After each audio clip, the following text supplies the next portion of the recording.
Boa noite, amados. Boa noite, meu irmão. Boa noite, minha irmã. Que Deus abençoe você nessa noite. Hoje nós vamos continuar os nossos estudos sobre as parábolas de Jesus. Estudaremos sobre a parábola dos dois fundamentos.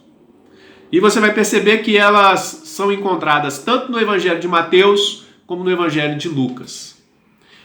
Há algumas diferenças dos textos desses dois evangelistas. Porém, são pequenos detalhes que não influenciam, que não atrapalham a compreensão do que está por trás da parábola, do ensino principal da parábola.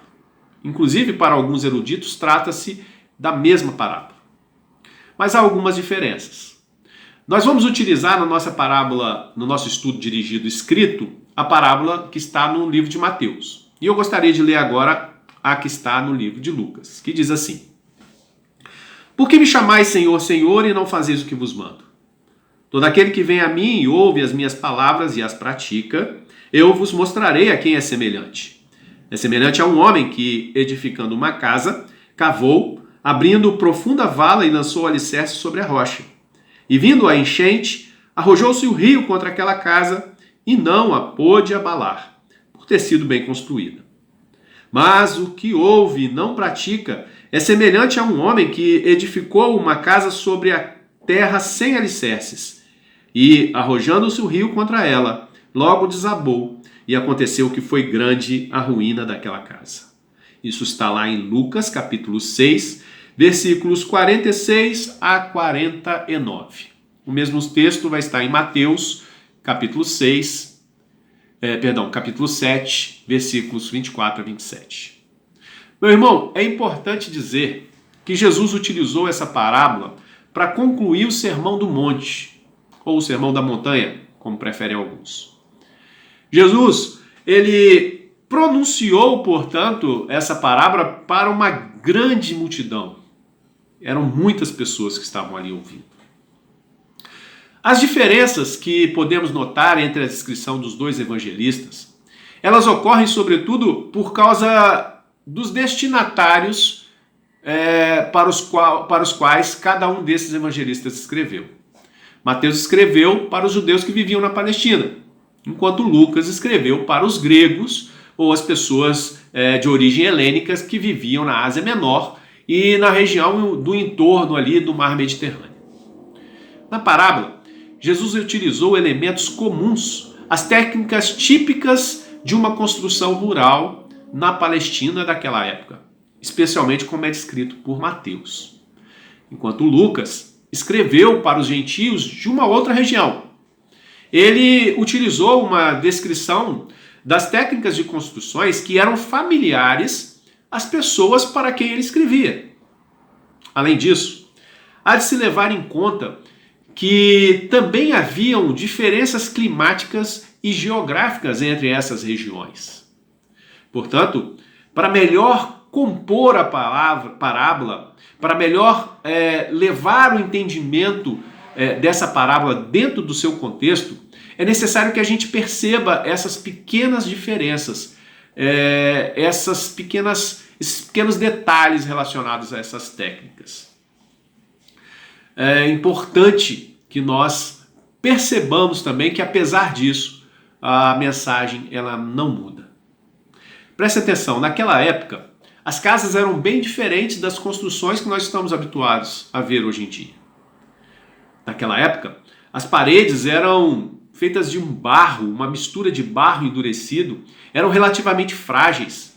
E não era raro pessoas ou ladrões perfurarem as paredes para assaltar as casas daquela época. As pessoas que iam construir, normalmente preferiam construir suas casas perto de um leito de rio, pois era muito importante para o estilo de vida daquela época ter um riacho nas proximidades de sua residência, na proximidade da sua casa.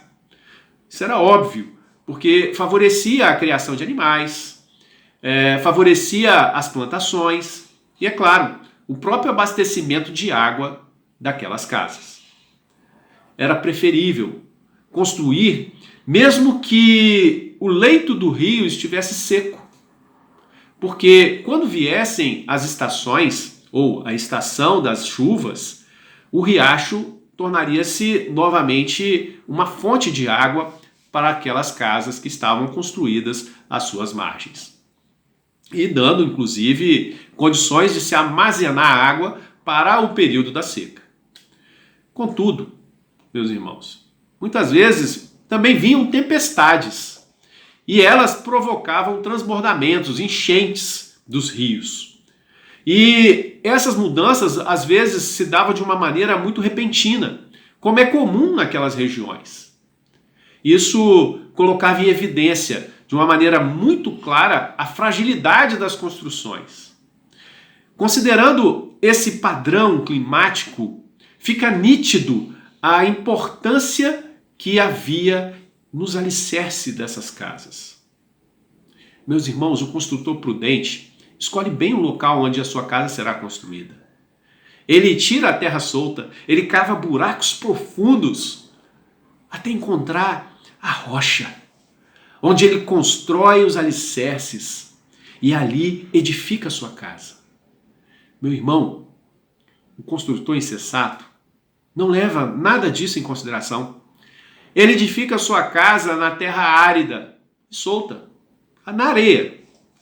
O insensato, ele não considera as mudanças climáticas. Ele se ilude com o sol brilhando e percebe e acha que aquele sol, aquela terra seca, vai permanecer assim para sempre. Ele não pensa, ele não se prepara para as tempestades que certamente virão. A mensagem, portanto, fica óbvia e bem clara. O construtor prudente é aquele que constrói a sua casa sobre uma base sólida.